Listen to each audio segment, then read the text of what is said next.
ஆமென். அல்லேலூயா. உங்கள் யாவருக்கும் என்னுடைய அன்பின் வாழ்த்துக்கள்.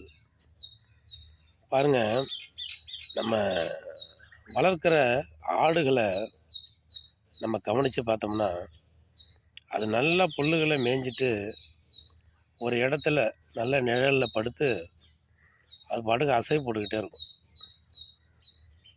ஒரு ஆடு நல்லா ஆரோக்கியமாக இருக்குது அப்படின்னு நம்ம தெரிஞ்சுக்கணுன்னா, அது அசை போடும்.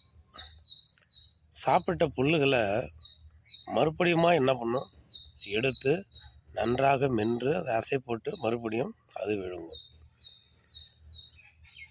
அதிலே தெரிஞ்சுக்கலாம் அந்த ஆடு என்ன பண்ணுது, நல்லா ஆரோக்கியமாக இருக்குது, நல்லா புல்லுகளை மேய்ஞ்சிருக்கு, நல்ல தண்ணீரை குடிச்சிருக்கு. மீண்டுமா அந்த புல்லுகளை அசை போட்டு நன்றாக என்ன பண்ணுது, அதை அசை போட்டு அதை சாப்பிடுது அப்படின்னு நம்ம அறிந்து கொள்ளலாம்.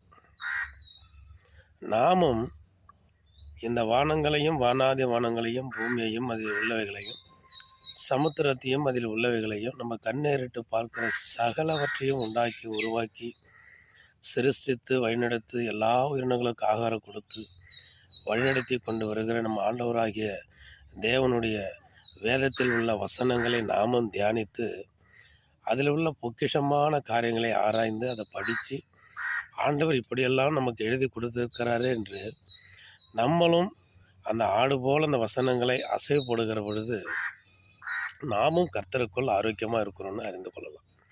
நாமும் ஆண்டவருக்குள், நம்ம ஆண்டவருக்குள்ள, கர்த்தருக்குள்ள, இயேசுக்குள்ள, பரிசுத்த ஆவிக்குள்ள, அபிஷேகத்துக்குள்ள, கிருபைக்குள்ள, ஆண்டவருடைய கரத்துக்குள்ள, அவருடைய வழிநடத்துவதற்குள்ள நாமும் ஆரோக்கியமாக இருக்கிறோம் அப்படின்னு நம்ம அறிந்து கொள்ளலாம். நாமும் வசனங்களை அசை போடுவோம், வேதத்தில் உள்ள அதிசயங்களை அறிந்து கொள்வோம். ஆமென். அல்லேலூயா.